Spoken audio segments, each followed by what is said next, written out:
look what we got here, son. Went out today to Best Buy to get this.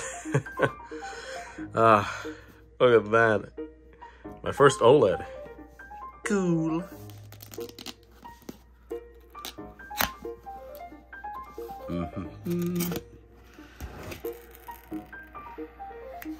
Interesting, huh? These Joy-Con. Pretty nice looking. It's actually kind of jarring with the, it just switches to white at the second half of the shell. No, I don't actually have a glass screen protector for this.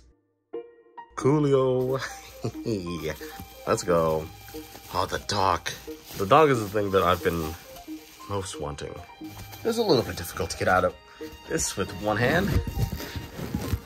Jeez, man. Okay, so it's flat. There's no like bumps on it from the pattern here. There's like little patterns on the back. Nice. The Nintendo Switch logo up there.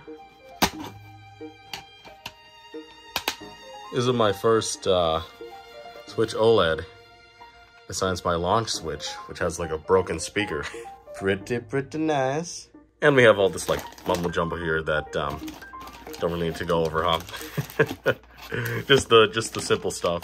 So not bad. Oh, and I forgot about the straps. Yeah, it's complete.